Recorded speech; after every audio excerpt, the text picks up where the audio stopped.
Hi mga sis! Welcome back to my channel. It's me, Jen, again. And for today's video, ang dami nyo nagko-comment and nagre-request na maggawa naman ako ng video about contour, bronzer, embolar, pakpak room. So, ang share ko sa inyo is yung best bronzer ko na para 2-in-1 na siya, okay mga sis? Kasi feeling ko mas okay na yon. Kasi majority naman na ginagamit ko talaga is bronzer para isahan na lang. Alam niyo yun? Kasi minsan nakakatamad yung magko-contour ka pa tapos magko-bronzer ka pa. Pwede namang nasa isang product na lang yun, di ba? So, i-share ko sa inyo yung perfect and tried and tested ko ng mga bronzer products, local and international mga sis. So, if interested ka sa mga bronzer, then just keep on watching. Okay mga sis, so ayun na siya.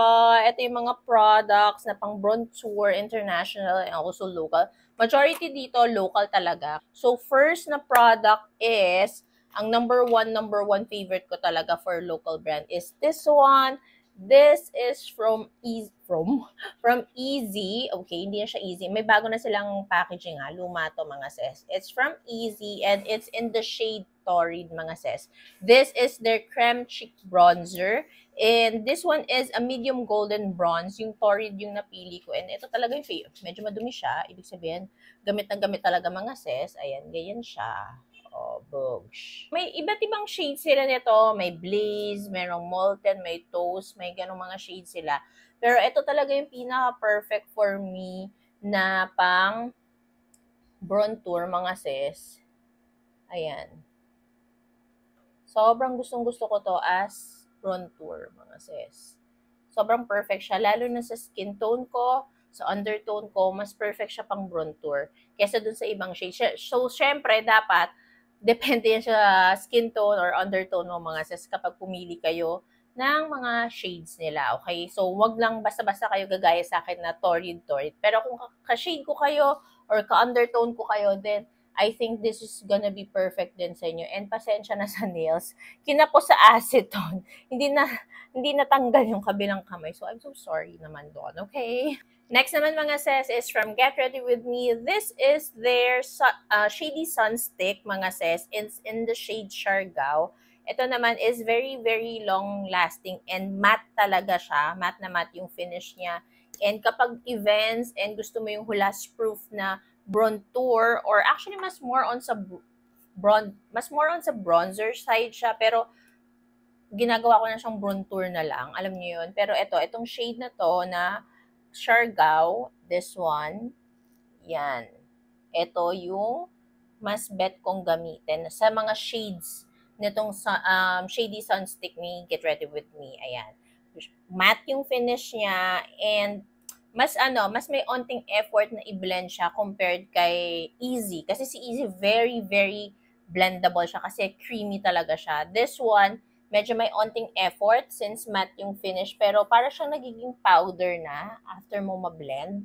So, amoy chocolate siya. Amoy di ba sabi nga nila parang Toblerone daw to kasi pag ganyan. So, yeah, gano'n. And also, tip pala mga sis, pag ganito, stick, ginagawa ko is, parang kukuha muna ako ng brush, tas ganyan-ganyan. Hindi ko ginaganon kasi minsan pag ginaganon ko, hindi maganda yung timpla ng pagka-blend. Alam mo yun? Mas okay kapag dito, then brush, and then blend, ganyan. Mas prefer ko yung ganong application. So, yeah. So, easy. And then ito, si Get Ready With Me. Amazing. Next naman is from Sunny's Face. This is their Skin So Good multi-stick in the shade in the shade Birch, mga sis. Birch. So, ayan. Ito, maganda din tong pang bronzer, mga sis. Creamy yung finish niya, pero parang cream to powder. Ganun yung effect niya. And long-lasting din to. Ang ganda-ganda ng shade niya. Ayan. Ganyan siya. Super nice din to. Pero ito, this one, parang medyo amoy, crayon. Ganun. Pero maganda to. Maganda tong finish na to. Ayan o. I like this. Magandang bronzer to. This is in the shade Birch. So, again, mga sis, itong mga nire-recommend kong products na pang bronzer, Depende yan sa skin tone and undertone nyo ha. Uulit-ulitin ko yan kasi baka mamaya pag binili nyo yung same shade na meron ako, tapos sasabihin mo, bakit sa akin hindi magandang bronzer? Kasi syempre mga sis, kailangan depende yan sa skin tone and undertone mo, okay? So, ayan, disclaimer lang yon. Pero again, if kakulay ko kayo, then this shades ng mga product na to will be perfect for you, okay? So, ayan, see? Sunny's Face. Skin So Good, the multi-stick. Next naman na local brand na pang bronzer, mga sis, this is from Teviant. This is their Velvet Drops, mga sis, in the shade Cacao. Ito, isa lang yung shade niya, pero sabi ni Albert, this is ano daw to, parang versatile siya, very universal tong shade nila na bronzer na to or contour shade nila. This is Cacao, ayan. Very, very nice. Long wearing din to, mga sis, hindi siya mabilis mahuras. And velvety mousse yung feeling niya, pero okay na okay siya. Ang ganda. Sobrang nice nito. Kahit yung mga blush nila and highlighter, amazables, mga sis. As in, parang high-end feels na talaga kapag ginamit mo si Tevian. Promise. Tapos yung amoy na to, medyo baka hindi kayo fan kasi medyo may pagka-rose flowery eme. Parang medyo bang matanda yung amoy niya, just being honest. Pero other than that, pag na-blend mo naman siya afterwards, mawawala na din naman. Pero ang ganda-ganda. Ang ganda-ganda talaga nung finish niya. Ayan, ganyan siya mga sis.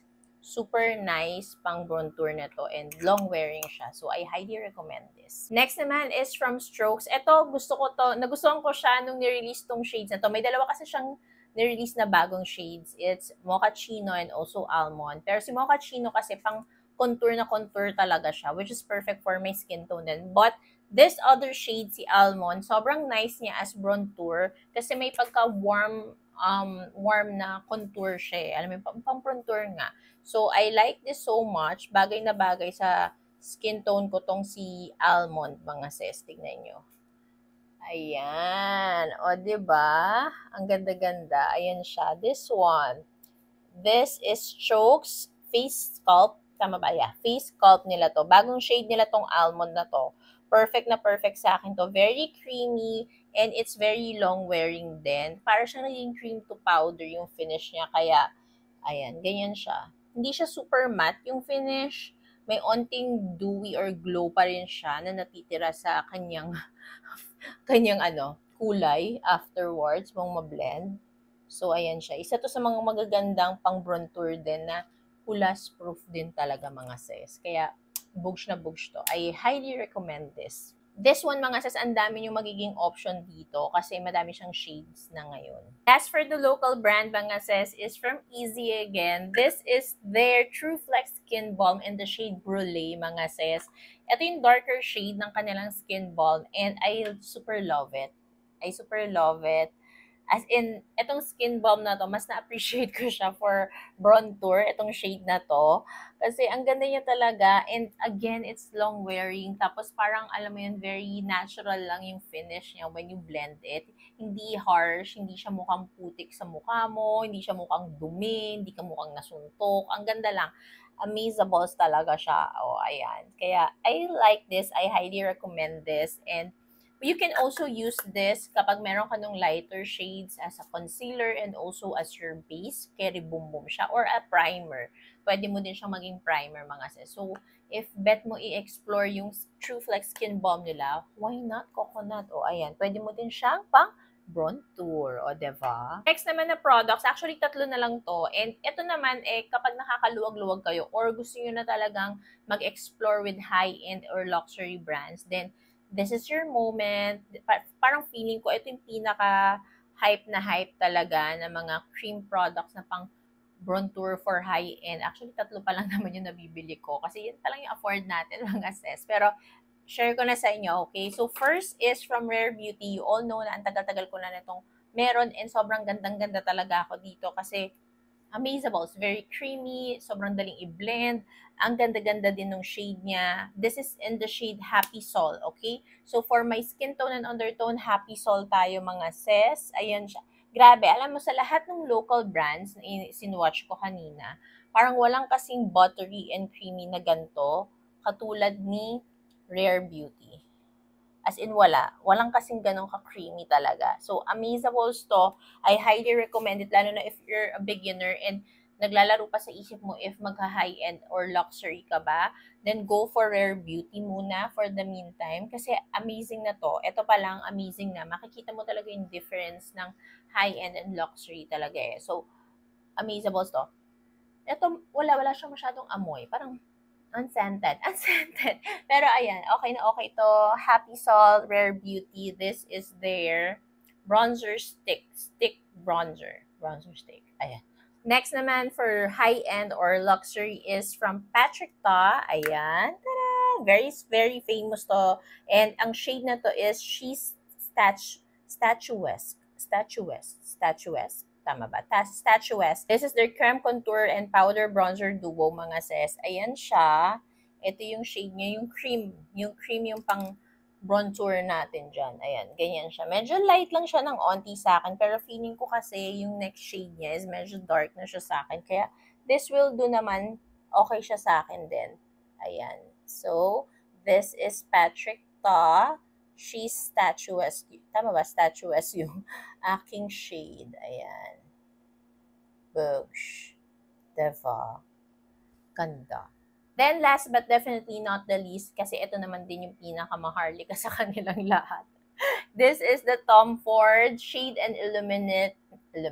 This is the Tom Ford Shade and Illuminate na contour, duo contour. Ayan. Tcharan! Ayan siya, mga sis. And it's very, very nice. Ayan. Super tagal ko tong in-imagine na mabibili ko. Like, minanifest ko talaga na sabi ko, shit, kailangan mabibili ko talaga tong contour duo na to. Kung hindi, kaya lang, hindi ko nabili. Pero since nabili natin siya, mga sis, ayan. Dahil sa inyo yan, kaya ako nabili. Kasi, 'di ba, sinusupport nyo lahat ng mga videos and content ko. Thank you so much talaga, mga sis. Kaya naman mag-give back tayo, don't worry. Pero anyways, ayan siya. Ito yung pang bronzer na bet ko. Ang ganda. Ang shade ko pala na nakuha dito is Intensity 1. Ayan, ganyan siya. Very nice. And it's very, very creamy.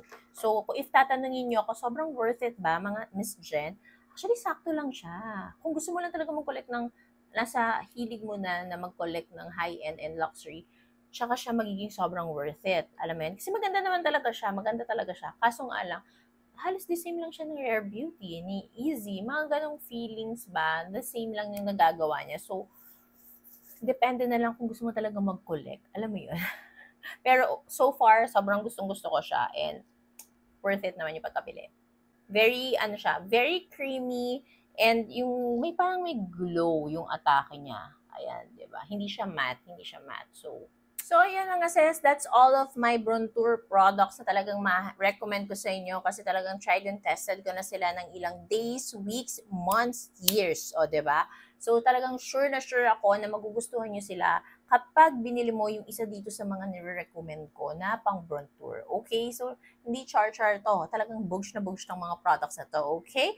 So, ayun lang. I hope na gusto niyo itong video na to and naka-help sa inyo and sana nag-enjoy kayo. Thank you so much for watching. Don't forget to like, share, and subscribe on my channel, mga sis. Bye!